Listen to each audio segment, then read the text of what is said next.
Well, here we are, everybody. We're gonna be doing our civic duty and voting in the Game Awards.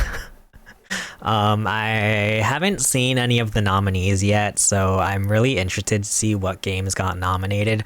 It actually, I don't know, this whole year, for me at least, feels kind of like a blur for gaming. I think important to note is that I mainly play Nintendo games. I mean, I have, Xbox, PC, and PlayStation, so I've dabbled in a little bit of everything, but I mainly focus on Nintendo, so we'll see how this goes for me. Game of the Year. Recognizing a game that delivers the absolute best experience across all creative and technical fields. We have Astrobot, Balatro, Black Myth Wukong, Elden Ring Shadow of the Erd Tree, Final Fantasy VII Rebirth, and Metaphor Refantasio.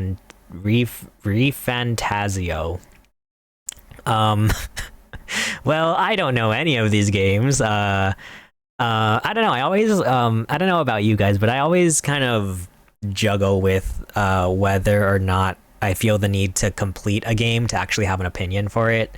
I don't know. Some games I don't get far in, and then I know that it's not a game for me. So I don't know if that's like worthy of having an opinion. Anyway, my point is, I haven't played most of these games. The only one that I've played is Astrobot, which, I mean, Astrobot was really, really good. So I feel like regardless of even if I did play any of these games, I think I would still honestly choose Astrobot. I don't know.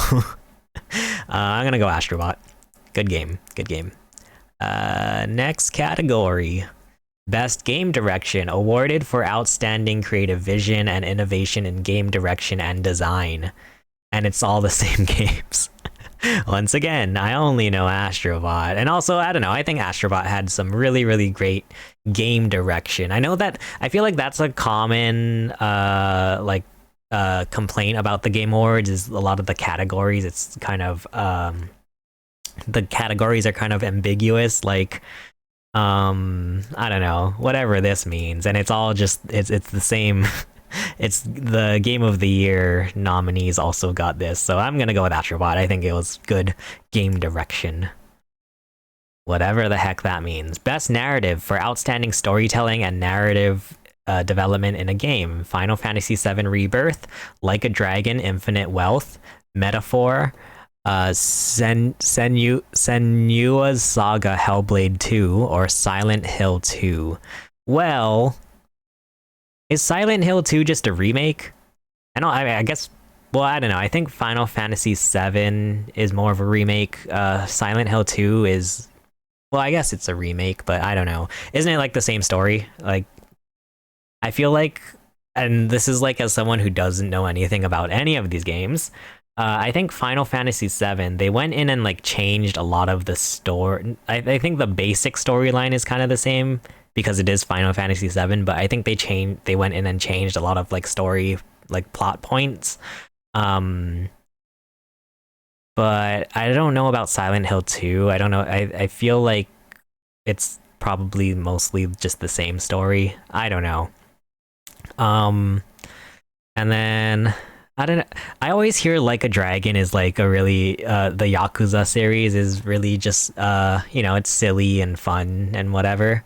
So I'm almost tempted to choose that, but I don't know. I honestly I don't know about any of these games. I'm going to go with Like a Dragon. I don't know. I always just hear good things about that game. Best Art Direction, for outstanding creative and or technical achievement in artistic design and animation. Astrobot was really good with animation and stuff, and like graphics in general. Black Myth Wukong, Elden Ring Shadow of the Erd Tree, Metaphor again, and Neva.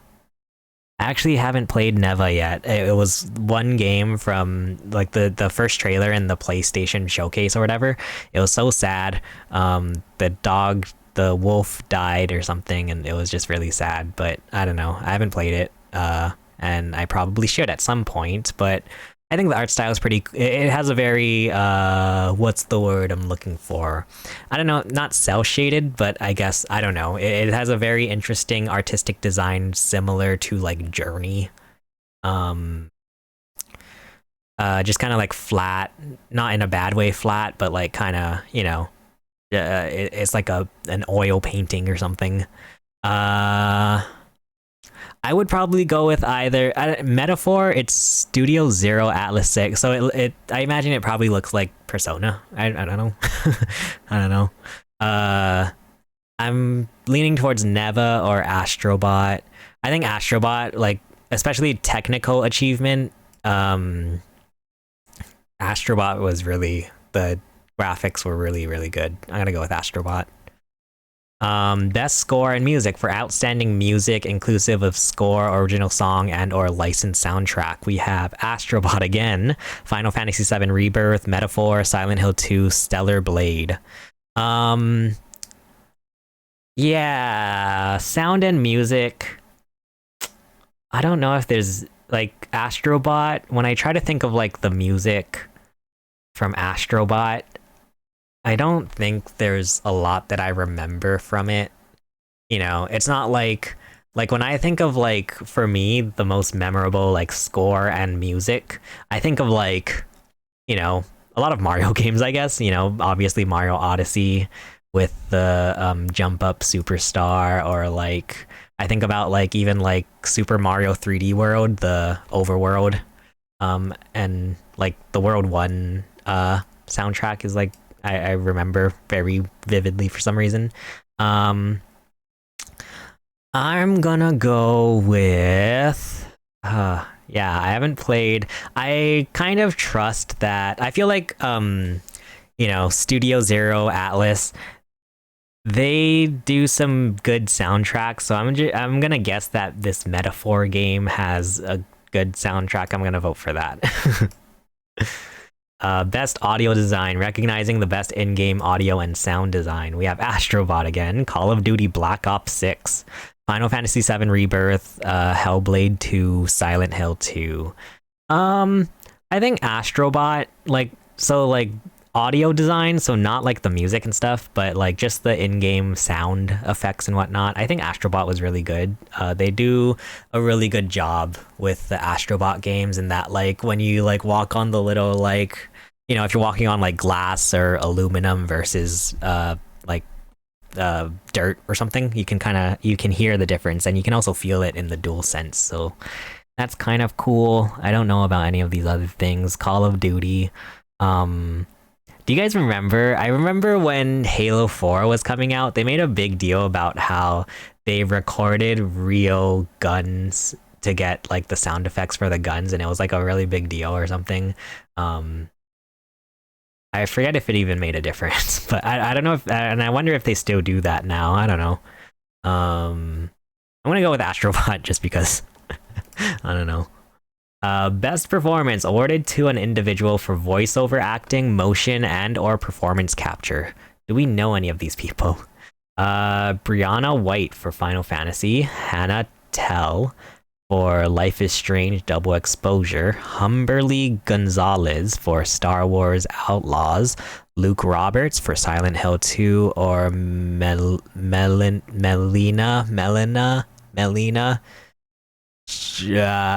God, I'm gonna butcher the names, so I'm not even gonna try. I'm sorry, but from Hellblade 2.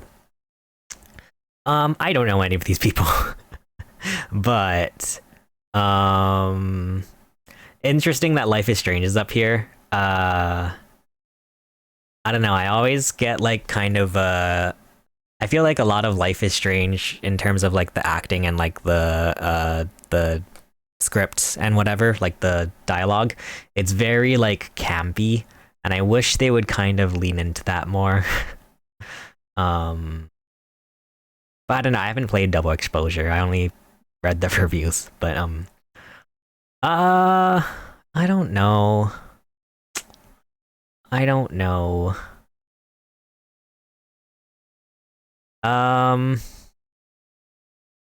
We're gonna choose Humberly Gonzalez for Star Wars.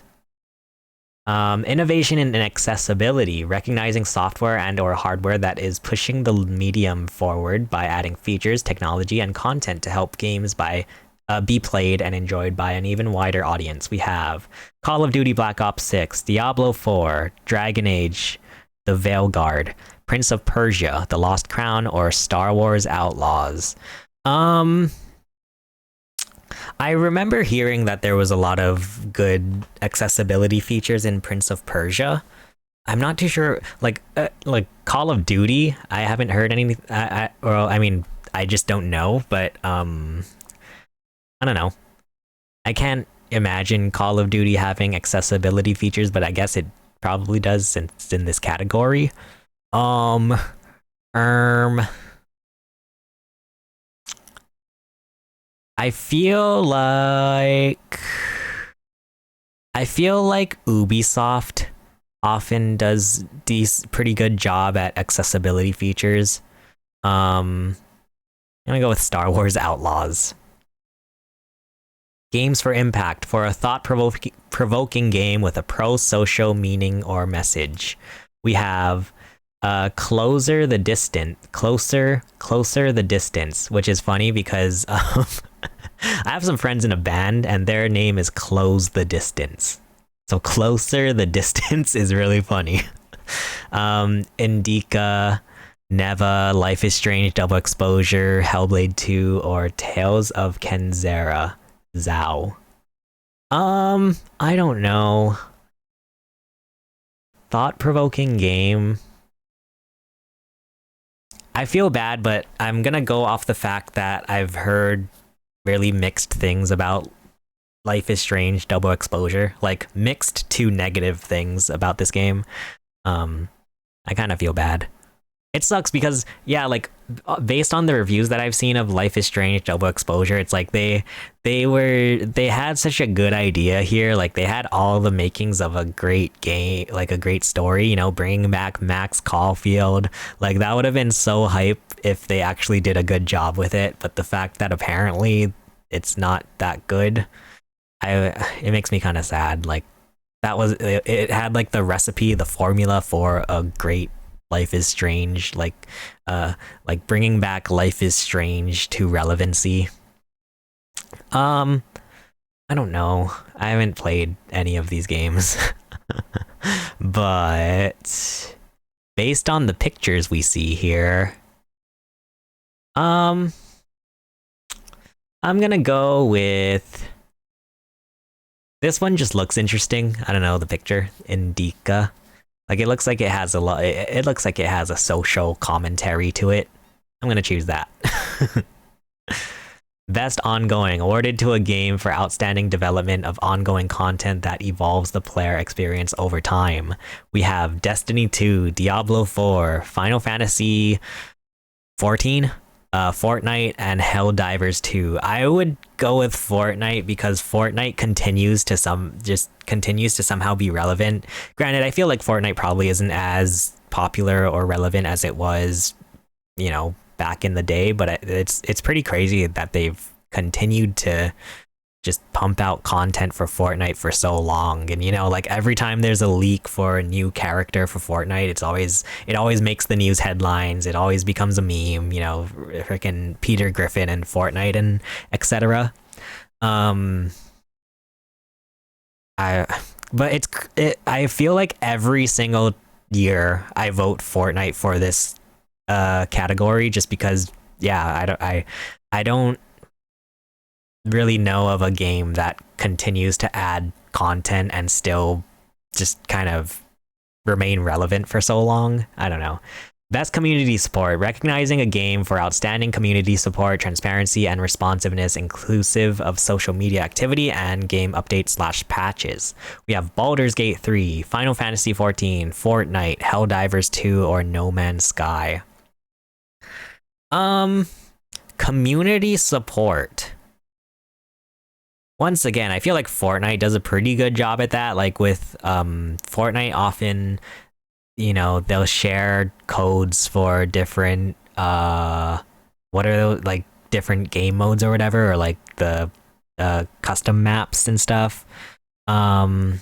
But I also, I don't know, I hear No Man's Sky has come a long way. Um, I don't know. I'm gonna go with No Man's Sky. Best independent game for outstanding creative and technical achievement in a game made outside the traditional publisher system.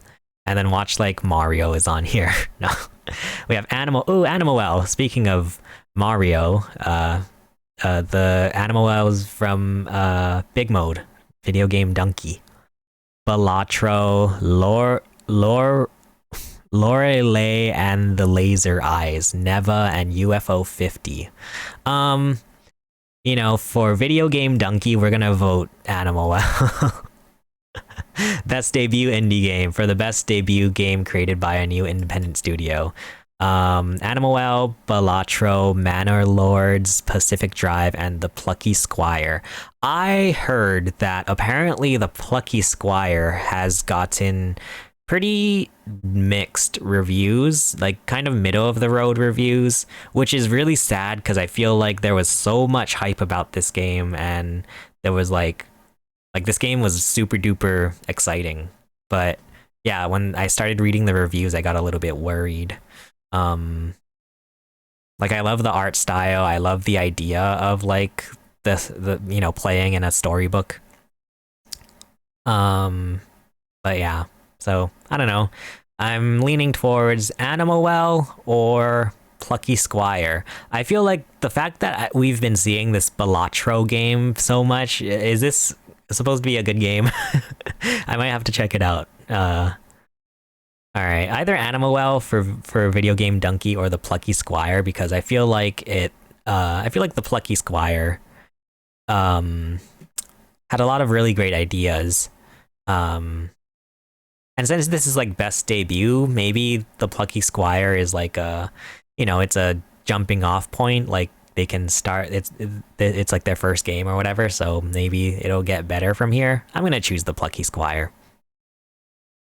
Best mobile game for the best game playable on a mobile device. We have AFK Journey, Balatro again, Pokemon Trading Card Game Pocket, Wuthering Waves, Zenless Zone Zero. I haven't heard of most of these games besides Pokemon. Best mobile game though, I have been seeing, like, maybe it is just because my like Twitter feed is so you know, it's based on my preferences, but I see a lot of people on Twitter playing this. I might we'll go with Pokemon. Even though I don't know anything about it. Best VR AR game for the best game experience playable in virtual or augmented reality, irrespective of platform. Arizona Sunshine Remake, Asgard's Wrath 2, Batman Arkham Shadow, Meadow Hellsinger VR, or Metro Awakening. I don't know. I'm tempted to vote for Meadow Hellsinger just because I really like the I have it downloaded. I bought Meadow Hellsinger. I'm like ready to play it. I just haven't played it yet. I really like the idea of this game. I'm really tempted to choose this one. I love like rhythm and music based games. We'll choose this one. Best action game for the best game in the action genre focused primarily on combat. We have Black Myth Wukong, Call of Duty Black Ops 6, Helldivers 2, Stellar Blade, Warhammer 40,000, Space Marine 2.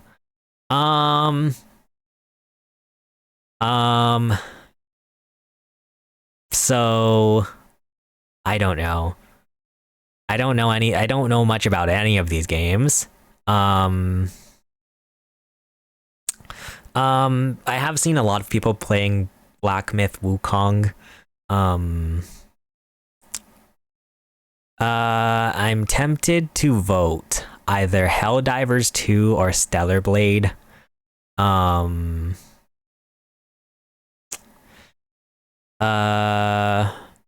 I don't know. I'm already kind of anticipating that Black Myth Wukong is gonna win anyway, so we'll vote for it.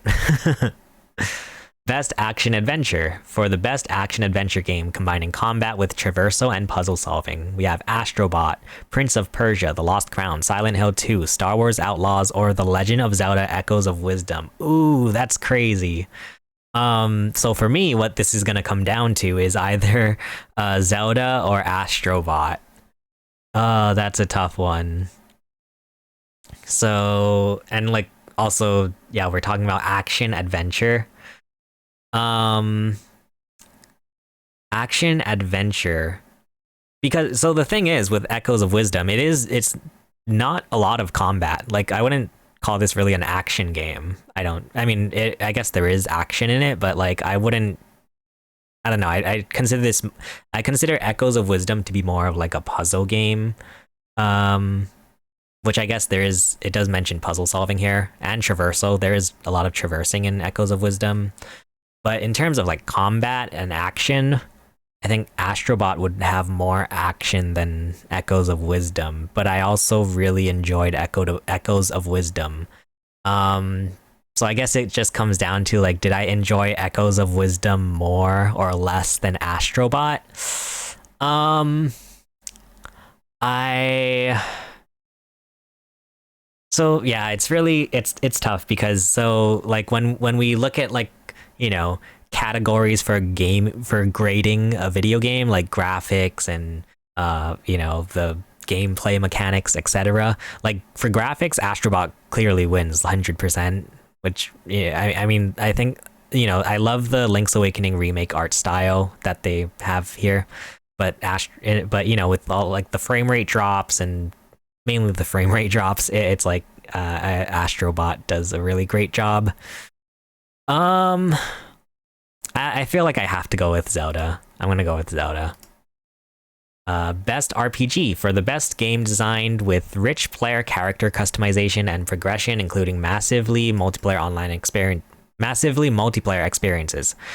We have Dragon's Dogma 2, Elden Ring Shadow of the Erdtree, Final Fantasy VII Rebirth, Like a Dragon Infinite Wealth, or Metaphor. I'm gonna choose Like a Dragon, just for the fact that again, I like silly RPGs. Best fighting. For the best game designed primarily around head-to-head combat. Dragon Ball Sparking Zero, Grand Blue Fantasy vs. Rising, Marvel vs. Capcom Fighting Collection Arcade Classics, Multiverses, or Tekken 8. Well, this one just kind of feels like Marvel vs. Capcom Fighting Collection Arcade Classics. It kind of seems like, you know, it kind of seems like a cop-out. I don't know. Well, I don't know. By arcade, I don't know anything about this game. Is it like a collection of remasters or, you know, re-releases or whatever? The only thing I know from these games is like I know Tekken 8, Lily Pichu plays a lot of Tekken 8, so I'm gonna go with that. Oh boy, here's where things actually get interesting for me. Best family. For the best game appropriate for family play, irrespective of genre or platform, we have Astrobot, Princess Peach Showtime, Super Mario Party, The Legend of Zelda Echoes of Wisdom, or The Plucky Squire.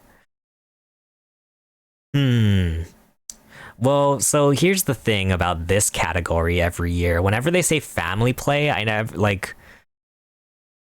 I wonder. I don't know if I should think of like family friendly play, you know, like because I mean, out of all these games, if you just say like family play, I would say Mario Party because it's the only multiplayer one. I don't think the Plucky Squire is multiplayer. Also, this is like a weird picture they picked for this for Mario Party Jamboree. Princess Peach Showtime. I'm surprised they put that on here. I feel like Princess Peach Showtime is probably the lowest for me. Not that it was a bad game or anything. I think it was a decent game, but like I don't think it lives up to these other ones. Yeah, so I would say for me it's either Astrobot, Mario Party Jamboree, or Zelda. Um Even Zelda, I'm a little bit like, I don't know if I would consider this a good like family play game. Um like Mario Party, I don't know, my gut feeling is Mario Party Jamboree. I'm gonna go with Mario Party Jamboree. Because it's good for families. Like it's the only multiplayer one. Best sim slash strategy. Best game focused on real time or turn based simulation or strategy gameplay, irrespective of platform. Age of Mythology, Retold, Frostpunk 2, uh, Kunitsu Gami, Path of the Goddess, Manor Lords, or Unicorn Overlord. I don't know any of these games. This is like one where like I genuinely do not know any of these games. Like I've like never heard anything about any of these games. Frostpunk 2 sounds familiar. I recognize the series title, but that's all. Um I don't know. So this is another one where I guess we'll just have to go based on the pictures. Which one looks like the most interesting picture? I'm gonna choose this one, Kunitsu Gami, just because I like the name. Sure. Best sports slash racing. For the best traditional and non-traditional sports and racing game, we have F1 24, EA Sports FC 25, NBA 2K25, Top Spin 2K25, or WWE 2K24. I don't know. Like, look at me. Does it look like I play sports? I don't know. Uh. Also, yeah, it's funny. There's two EA games and then three 2K games. Um. Gosh, I don't know. Uh. Um. Like, obviously, I haven't played any of these games, but you know what? We're gonna go with, for our friend of the stream, Liz Bang, who works at EA, we'll choose EA Sports FC 25. Sure. Best multiplayer. For outstanding online multiplayer gameplay and design, including co-op and massively multiplayer experiences, irrespective of game genre or platform. All right. Call of Duty Black Ops 6, Helldivers 2, Super Mario Party Jamboree, Tekken 8, Warhammer 40,000, Space Marine 2. So this is interesting because now it is actually focused on multiplayer. Which I think Super Mario Party Jamboree, you know, I mean, it's interesting. I think Super Mario Party Jamboree does a really good job with online multiplayer. But you know, with Nintendo's online multiplayer experience, kind of, it can be a bit rough sometimes. I don't know. I think it's really cool that now you can play online Mario Party with other people and like all of the other online game modes they have in here. We'll choose Mario Party. But then I feel like I might have to go back and change my family game, because now that there's an actual multiplayer category, I feel like I don't know. I guess Mario Party Jamboree, even if it would still be a good family game. But then like Astrobot is so good. Okay. Best adaptation. Recognizing outstanding creative work that faithfully and authentically adapts a video game to another entertainment medium. We have Arcane. Oh, Arcane's gonna win 100%. Fallout. Oh wait, Fallout's the good one. I thought I got Fallout confused with Borderlands. Knuckles, Like a Dragon Yakuza, or Tomb Raider: The Legend of Lara Croft. Arcane's gonna win, I think. It's so like Arcane obviously will win. I heard Fallout was good. I didn't even know there was a Yakuza series, and or a Tomb Raider series. Um, I watched a little bit of the first episode of Fallout. I thought it was interesting. Um, you know what? We'll go with Fallout. But I'm like 75% sure that Arcane's gonna win. Most anticipated game, recognizing an announced game that has uh demonstrably illustrated potential to push the gaming medium forward. We have Death Stranding 2 on the beach, Ghost of Yotei, Grand Theft Auto 6, Metroid Prime 4 Beyond, and Monster Hunter Wilds. Well, since we're devoted to Nintendo, I think we're gonna have to go with Metroid Prime 4. I feel like Grand Theft Auto 6 will probably win, but I'm gonna go with Metroid Prime 4 because we do love Nintendo. Content Creator of the Year, oh boy. For a streamer or content creator who has made an important and positive impact on the community in 2024, we have Queso, Ilowan. I'm so sorry if I butchered the name. Techo Gamers, Typical Gamer, and Usada Pecora. The only one I know here is Queso. I honestly don't know any of these people. I don't know. We'll go with Queso. Best esports game. For the game that has delivered the best overall esports experience to players, inclusive of tournaments, community support, and content updates, irrespective of genre or platform. We have Counter-Strike 2, Dota 2, League of Legends, Mobile Legends, Bang Bang. I've never heard of that. Valorant. Esports game. I feel like Valorant just because I don't like most of the streamers that I watch play Valorant. I'll go with Valorant. I don't know. I feel like one day I'm gonna have to try Valorant. Best esports athlete. The esports athlete judged to be the most outstanding for performance and conduct in 2024, irrespective of game. We have 33, Alexib, Chovy, Faker, Zaiwu, or ZMJJKK. I don't know any of these people. I feel like I've heard of Faker, unless is that a different Faker? I don't know. I don't know any of these people. We'll go with Faker because I feel like I've heard of Faker, but I might be getting it confused with someone else. Best esports team. Recognizing a specific esports team, not the full organization, judged the most outstanding for performance and conduct in 2024. We have Billy Gaming, Gen G, Navi, T1, or Team Liquid. I've only ever heard of Team Liquid. I honestly don't know any of these other people. T1 sounds familiar. I don't know. We'll go with T1. Just because I like the Asian representation. Player's voice. 3 rounds, 3 chances to vote. Have questions. Notify me when voting opens for each round. Okay. So there's a player's voice. Round 1 opens December 2nd, round 2 December 5th, and round 3 December 9th. 30 nominees, vote for 10. 10 nominees, vote for 5. 5 nominees, vote for 1. Okay.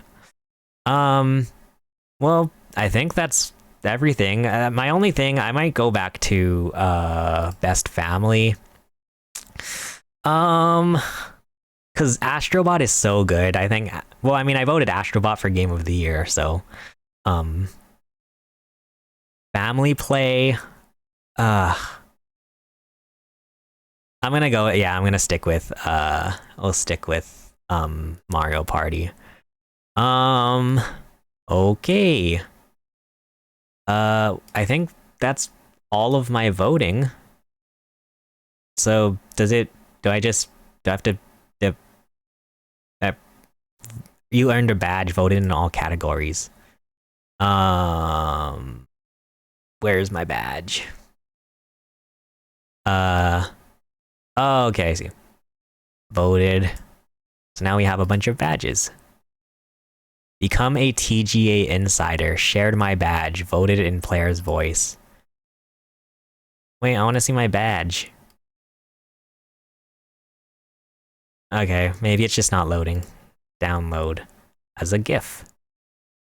Voted in all categories. Yay. We'll save it. Okay, well there we go. We voted for the Game Awards.